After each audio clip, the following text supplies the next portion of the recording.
Hello ಗುರು, welcome to cinema Guru. ಇವತ್ತು ನಾನು ರಿವ್ಯೂ ಮಾಡ್ತಿರೋ ಮೂವಿ ಹೆಸರು ಕೋರ್ಟ್ ಸ್ಟೇಟ್ ವರ್ಸಸ್ ನೋಬಡಿ. ಈ ಸಿನಿಮಾನ ರಾಮ್ ಜಗದೀಶ್ ಅವರು ಡೈರೆಕ್ಟ್ ಮಾಡಿದ್ರೆ ಪ್ರಿಯದರ್ಶಿ, ಹರ್ಷ ರೋಷನ್, ಶ್ರೀದೇವಿ ಹಾಗೂ ಶಿವಾಜಿ ಅವರು ಲೀಡ್ ರೋಲ್ ನಲ್ಲಿ ಆಕ್ಟ್ ಮಾಡಿದ್ದಾರೆ. ಇನ್ನು ಈ ಸಿನಿಮಾನ ಪ್ರೊಡ್ಯೂಸ್ ಮಾಡಿರೋದು ನಮ್ಮ ನ್ಯಾಚುರಲ್ ಸ್ಟಾರ್ ನಾಣಿ ಅವರು. ಇವರು ಸಿನಿಮಾ ರಿಲೀಸ್ ಆಗೋದಕ್ಕೂ ಮುಂಚೆನೆ ಪ್ರೀ ರಿಲೀಸ್ ಇವೆಂಟ್ ನಲ್ಲಿ ಸಿನಿಮಾಗೆ ಸಿಕ್ಕಾಪಟ್ಟೆ ಬಿಲ್ಡಪ್ ಅನ್ನ ಕೊಟ್ಟಿದ್ರು. ಆ ಬಿಲ್ಡಪ್ ಗೆ ತಕ್ಕಂತೆ ಈ ಸಿನಿಮಾ ಇದೆಯಾ ಅಥವಾ ಇಲ್ವಾ ಅನ್ನೋದನ್ನ ಇವತ್ತಿನ ವಿಡಿಯೋದಲ್ಲಿ ನೋಡೋಣ.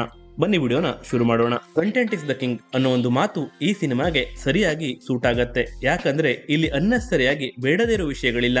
ಇಲ್ಲಿ ಕಥೆಯೇ ಹೀರೋ. ಚಂದ್ರಶೇಖರ್ ಹಾಗೂ ಜಾಬಿಲಿ ಇಬ್ಬರು ಪ್ರೀತಿಸ್ತಾ ಇರ್ತಾರೆ. ಹೀಗಿರುವಾಗ ಚಂದ್ರಶೇಖರ್ ಮೇಲೆ ಕೆಲವೊಂದು ಸೆಕ್ಷನ್ ಅಡಿಯಲ್ಲಿ ಕೇಸ್ಗಳನ್ನ ರಿಜಿಸ್ಟರ್ ಮಾಡ್ತಾರೆ ಹಾಗೂ ಅರೆಸ್ಟ್ ಮಾಡ್ತಾರೆ. ಅದರಲ್ಲೂ ಮುಖ್ಯವಾಗಿ ಪೋಸ್ಕೋ ಕೇಸನ್ನ ಕೂಡ ರಿಜಿಸ್ಟರ್ ಮಾಡ್ತಾರೆ. ಇಷ್ಟೊಂದೆಲ್ಲ ಕೇಸ್ನ ಅವನ ಮೇಲೆ ಯಾಕೆ ಹಾಕಿದ್ದಾರೆ, ಅವನನ್ನು ಯಾಕೆ ಅರೆಸ್ಟ್ ಮಾಡಿದ್ದಾರೆ ಹಾಗೂ ಈ ಕೇಸ್ಗಳಿಂದ ಅವನು ನಿರಪರಾಧಿ ಅಂತ ಹೇಗೆ ಪ್ರೂವ್ ಆಗ್ತಾನೆ ಅನ್ನೋದು ಚಿತ್ರದ ಕತೆ. ನಾನು ಮೊದಲೇ ಹೇಳಿದ ಹಾಗೆ ಸಿನಿಮಾದ ಕಥೆನೆ ಇದರ ಬಿಗ್ಗೆಸ್ಟ್ ಪಾಸಿಟಿವ್. ಈ ತರಹದ ವಿಷಯಗಳ ಮೇಲೆ ಸಿನಿಮಾಗಳು ಬಂದಿರೋದು ತುಂಬಾ ಕಡಿಮೆ. ಇಂತಹ ಸಬ್ಜೆಕ್ಟ್ ನ ಆಯ್ಕೆ ಮಾಡಿಕೊಂಡಿರೋದಕ್ಕೆ ಡೈರೆಕ್ಟರ್ ಹಾಗೂ ಪ್ರೊಡ್ಯೂಸರ್ ರಾಣಿ ಅವರಿಗೆ ಒಂದು ಬಿಗ್ ಸೆಲ್ಯೂಟ್ ಹೋಗಲೇಬೇಕು. ಇನ್ನು ಯಾವಾಗಲೂ ಕಾಮಿಡಿ ರೋಲ್ಗಳಿಂದನೇ ನಮ್ಮನ್ನ ನಗಿಸ್ತಾ ಇದ್ದಂತಹ ಪ್ರಿಯದರ್ಶಿ ಅವರು ಈ ಬಾರಿ ಒಂದು ಸೀರಿಯಸ್ ಕ್ಯಾರೆಕ್ಟರ್ ನ ಮೂಲಕ ನಮ್ಮನ್ನ ಇಂಪ್ರೆಸ್ ಮಾಡ್ತಾರೆ.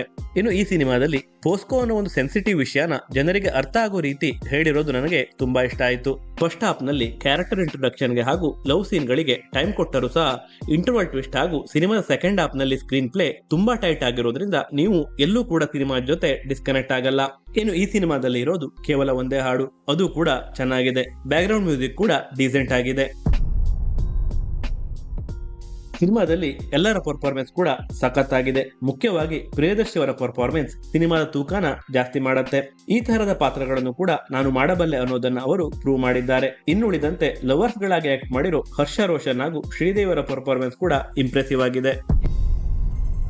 ಇನ್ನು ಸಿನಿಮಾದ ನೆಗೆಟಿವ್ ಪಾಯಿಂಟ್ಸ್ ಗಳ ಬಗ್ಗೆ ಮಾತಾಡೋದಾದ್ರೆ ಈ ಸಿನಿಮಾದಲ್ಲಿ ಮೇಜರ್ ಆಗಿ ಹೇಳುವಂತಹ ನೆಗೆಟಿವ್ ಪಾಯಿಂಟ್ ಗಳು ಯಾವುದೂ ಇಲ್ಲ. ಅಲ್ಲಲ್ಲಿ ಸಿನಿಮಾ ಸ್ವಲ್ಪ ಸ್ಲೋ ಅನ್ಸಿದ್ರು ಕೂಡ ಕೋರ್ಟ್ ಎಪಿಸೋಡ್ಗಳು ಸ್ಟಾರ್ಟ್ ಆದಾಗ ಸಿನಿಮಾ ವಾಪಸ್ ಟ್ರ್ಯಾಕ್ ಗೆ ಬರುತ್ತೆ. ಇನ್ನು ಸಿನಿಮಾದ ಫಸ್ಟ್ ಹಾಫ್ ನಲ್ಲಿ ಕ್ಯಾರೆಕ್ಟರ್ ಇಂಟರಾಕ್ಷನ್ ಸೀನ್ಗಳು ಸ್ವಲ್ಪ ಲ್ಯಾಗ್ ಆಯ್ತು ಅಂತ ನನಗೆ ಅನಿಸ್ತು. ಅದನ್ನ ಬಿಟ್ರೆ ಮೇಜರ್ ಆಗಿ ನೆಗೆಟಿವ್ಸ್ ಅಂತ ಹೇಳೋಕೆ ಏನೂ ಇಲ್ಲ.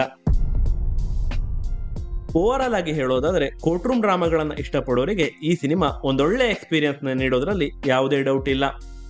ಜೈ ಭೀಮ್, ಜನಗಣಮನದಂತಹ ಸಿನಿಮಾಗಳು ನಿಮ್ಗೇನಾದ್ರೂ ಇಷ್ಟ ಆಗಿದ್ರೆ ಈ ಸಿನಿಮಾನ ನೀವು ತಪ್ಪದೆ ನೆಟ್ಫ್ಲಿಕ್ಸ್ ನಲ್ಲಿ ನೋಡಿ.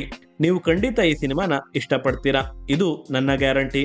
ಈ ತರಹದ ಸೋಷಿಯಲ್ ಮೆಸೇಜ್ಗಳಿರೋ ಸಿನಿಮಾಗಳು ಇನ್ನೂ ಹೆಚ್ಚು ಬರಲಿ ಅನ್ನೋದು ನನ್ನ ಅಭಿಪ್ರಾಯ. ನನ್ನ ರಿವ್ಯೂ ನಿಮಗೆ ಇಷ್ಟ ಆಗಿದ್ರೆ ಈ ವಿಡಿಯೋನ ಲೈಕ್ ಮಾಡಿ. ಸಿನಿಮಾಗಳ ರಿವ್ಯೂ ಹಾಗೂ ರೆಕಮೆಂಡೇಶನ್ಗಳಿಗಾಗಿ ನಮ್ಮ ಯೂಟ್ಯೂಬ್ ಚಾನಲ್ನ ತಪ್ಪದೆ ಸಬ್ಸ್ಕ್ರೈಬ್ ಮಾಡಿ. ಮುಂದಿನ ವಿಡಿಯೋದಲ್ಲಿ ಮತ್ತೆ ಸಿಗೋಣ.